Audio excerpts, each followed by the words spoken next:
தமிழலை நேயர்களுக்கு வணக்கம். தமிழக முதலமைச்சர் திரு மு.க. ஸ்டாலின் அவர்கள் 6வது வெளிநாட்டு பயணத்தை மேற்கொண்டிருக்கிறார். அவரது ஆட்சி பொறுப்பு ஏற்ற பிறகு 2021 இப்போது வரைக்கும் பார்த்தீர்கள் என்று சொன்னால் இது 6வது வெளிநாட்டு பயணம். இதுவரை 5 வெளிநாட்டு பயணங்களில் அவர் கொண்டு வந்த முதலீடுகள் என்ன என்ற ஒரு கேள்வியை எதிர்க்கட்சிகள் இப்போது எழுப்பியிருக்கின்றன. 5 முறை இதற்கு முன்பு, இப்போது 6வது முறை. இதற்கு ஒரு முழுமையான வெள்ளை அறிக்கை வெளியிடுவதற்கு என்ன தயக்கம் என்ற கேள்வியையும் எதிர்க்கட்சிகள் எழுப்புகின்றன. ஏன்னா எவ்வளவு தொழிற்சாலைகள் வந்திருக்குது, இதன் மூலமா எவ்வளவு வேலை வாய்ப்புகள் கிடைத்திருக்கிறது. வெறுமனே நம்ம புரிந்துணர்வு ஒப்பந்தங்கள் மட்டும் ஒரு கணக்கை சொல்றாங்க.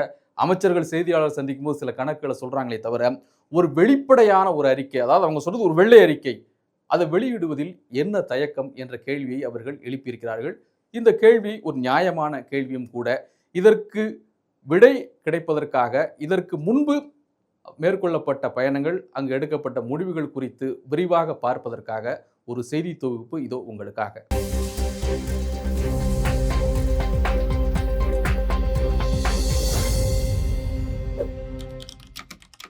வெளிநாட்டு முதலீடுகளை ஈர்ப்பதற்காக பிரதமர் பல்வேறு மாநிலங்களின் முதலமைச்சர்கள் வெளிநாடுகளுக்கு பயணம் மேற்கொள்வது வழக்கமான ஒன்றுதான்.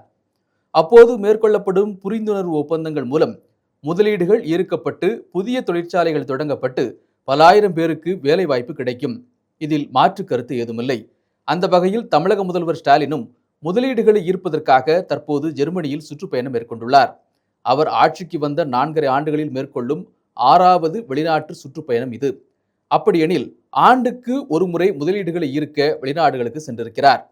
ஜெர்மனியில் முதலீடுகள் ஈர்ப்பு என்ன என்பதை பார்க்கும் முன்பு இதுவரை மேற்கொண்ட வெளிநாட்டு பயணங்களில் அளிக்கப்பட்ட வாக்குறுதிகள் என்ன ஆனது, வெள்ளை அறிக்கை எங்கே, தொழிற்சாலைகள் எங்கே, வேலைகள் எங்கே என்ற அடுக்கடுக்கான கேள்விகள் மக்கள் மனதில் எழுகின்றன.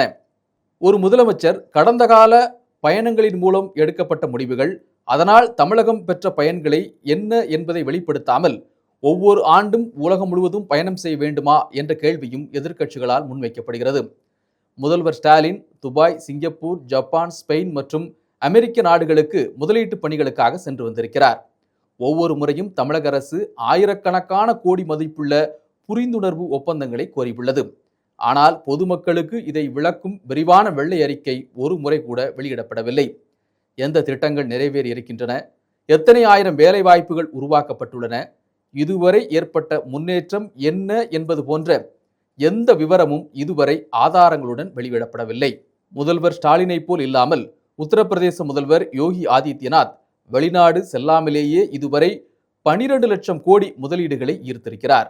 மகாராஷ்டிர முதல்வர் தேவேந்திர பட்னாவிஸ் டாவோஸ் பயணத்தின் போது 15 லட்சம் கோடிக்கு மேல் முதலீடுகளை கொண்டு வந்தார். ஆனால் ஆண்டுதோறும் ஸ்டாலின் 10 நாட்கள் பயணங்களை மேற்கொள்கிறார். புரிந்துணர்வு ஒப்பந்தங்கள் கையெழுத்திடப்படுகின்றன. அவை காகிதத்தில் மட்டுமே உள்ளன. முதலீடுகளை ஈர்க்க உங்களுக்கு உண்மையிலேயே ஒரு உலக சுற்றுப்பயணம் தேவையா என்ற கேள்வி எழுகிறது.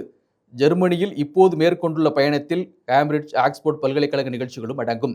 இவை 3 நாட்கள் நடைபெறுகின்றன. அப்படியெனில் மீதமுள்ள 7 நாட்கள் முதல்வர் ஸ்டாலின் என்ன செய்கிறார், யாரை சந்திக்கிறார் போன்ற கேள்விகளையும் எதிர்க்கட்சிகள் எழுப்புகின்றன.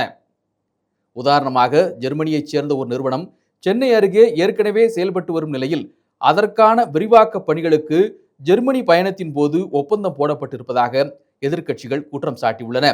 ஒரு முதல்வரின் வெளிநாட்டு பயணம் என்பது கோடிக்கணக்கான மக்கள் செலுத்தும் வரிப்பணம் மூலம் மேற்கொள்ளப்படுகிறது. எனவே அதற்கான விரிவான திட்டம் மிகவும் அவசியம். அது என்ன என்பதை அறியும் உரிமையும் மக்களுக்கு உண்டு. வெளிநாட்டு பயணத்தில் ஆர்வம் காட்டும் முதல்வர் ஸ்டாலின் சாதி அடிப்படையிலான அட்டூழியத்தால் பாதிக்கப்பட்ட வேங்கவயலுக்கு இதுவரை செல்லவில்லை. 25 காவல் மரணங்கள் மற்றும் கள்ளக்குறிச்சி கள்ளச்சாராய சோகத்திலும் வலுவான நடவடிக்கை எடுக்கவில்லை. இவற்றின் மூலம் நிர்வாகம் சீர்குலைந்திருக்கிறது. ஆனால் வெளிநாடுகளில் புகைப்படம் எடுப்பதில் மட்டும் கவனம் செலுத்தப்படுகிறது. முதல்வர் ஸ்டாலினுக்கு ஜெர்மனி, இங்கிலாந்து மற்றும் பீகார் கூட செல்ல நேரம் இருக்கிறது. ஆனால் வேங்கை வயல், கள்ளக்குறிச்சி அல்லது சிவகங்கை பற்றி அக்கறையே இல்லை. இதுவரை யாரும் கேட்காத கேள்விகள் சிலவற்றை மக்கள் முன்வைக்கிறார்கள். உரிய பதில் கிடைக்குமா என்று எதிர்பார்ப்பாக உள்ளது. 1. கடந்த கால புரிந்துணர்வு ஒப்பந்தங்களில் முழு பட்டியல், அவற்றின் நிலை என்ன? 2. ஏன் வெள்ளை அறிக்கை வெளியிடப்படவில்லை? 3. எத்தனை புரிந்துணர்வு ஒப்பந்தங்கள் உண்மையில் திட்டங்களாக செயல்பாட்டிற்கு வந்திருக்கின்றன? 4. ஜெர்மனி பயணத்திற்கான தினசரி திட்டத்தை வெளியிடுவதில் என்ன தயக்கம்? 5. வரி செலுத்துவோருக்கு என்ன பதில்? 6. தொழில்துறையிடமிருந்து ஏன் பொறுப்புடன் கூடிய பதில் இல்லை? 7. இது உண்மையில் முதலீட்டை ஈர்ப்பதற்கா அல்லது அரசியல் விளம்பரத்திற்காகவா? எனவே இந்த 7 கேள்விகள், இது வெறும் 7 கேள்விகளாக தெரிந்தாலும் கூட ஒரே கேள்விதான். ஒரு வெள்ளை அறிக்கை வெளியிட்டா வேலை முடிஞ்சுது. அதுல எல்லா டீட்டெயில் இருக்கும். எவ்வளவு இருக்கு, என்ன ஏது, எத்தனை தொழிற்சாலை, எத்தனை ஆயிரம் கோடி, இவ்வளவு பேருக்கு வேலை, எல்லாமே தெளிவா இருக்கும். இதை வெளியிட திமுக அரசு, ஸ்டாலின் அரசாங்கம் தயங்குகிறது என்று சொன்னால், அப்போ அதுல ஒரு வெளிப்படைத்தன்மை இல்லை, அதுல ஒரு உண்மை இல்லை என்றுதான் மக்கள் நினைக்க தோன்றும். ஆட்சி நிறைவடைகின்ற தருணம் 2026, இன்னும் ஒரு சில மாதங்கள்ல தேர்தல் வருகிறது. இந்த நேரத்திலாவது மக்களுக்கு உண்மையை சொல்ல வேண்டிய கடமையும் பொறுப்பும் திமுக அரசுக்கு இருக்கிறது. பதில் வருமா, வெள்ளை அறிக்கை வெளிவருமா, பொறுத்திருந்து பார்ப்போம். மீண்டும் சந்திப்போம். நன்றி, வணக்கம்.